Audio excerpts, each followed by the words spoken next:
Sa kabila ng kaliwat ka ng pagpapatupad ng IATF protocols, hindi na rin nakaligtas ang mga pulis sa pagkakaroon ng COVID-19.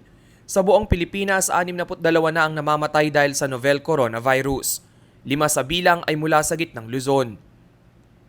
Ayon sa report ng PNP Health Service, ang isa sa mga latest COVID-related deaths sa kanilang hanay ay ang 48-year-old lieutenant na nakadistino bilang Deputy Police Chief sa Tarlac.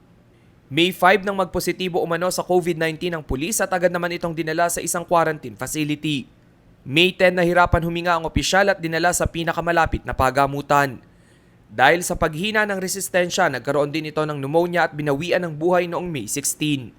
Dahil sa tumataas na bilang ng mga pulis na tinatamaan ng COVID-19, hinimok ng Police Regional Office 3 ang nasa 12,000 nilang miyembro na tanggapin ang bakunang laan ng gobyerno. Ito raw ang magiging sandata nila lalo na ngayong pandemya kung saan hindi nakikita ang kalabang virus. Marso ngayong taon nang simulang i-roll out ang pagbabakuna sa hanay ng PNP. Nananawagan din ang pulisya sa taong bayan na huwag ipagpawalang bahala ang mga itinakdang health at safety protocols. As of May 22, 1,258 na ang confirmed COVID cases sa Police Regional Office 3.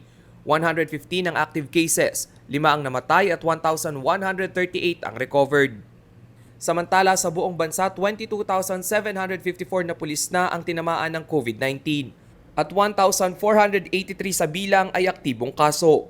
Rainiel Pawid, CLTV News.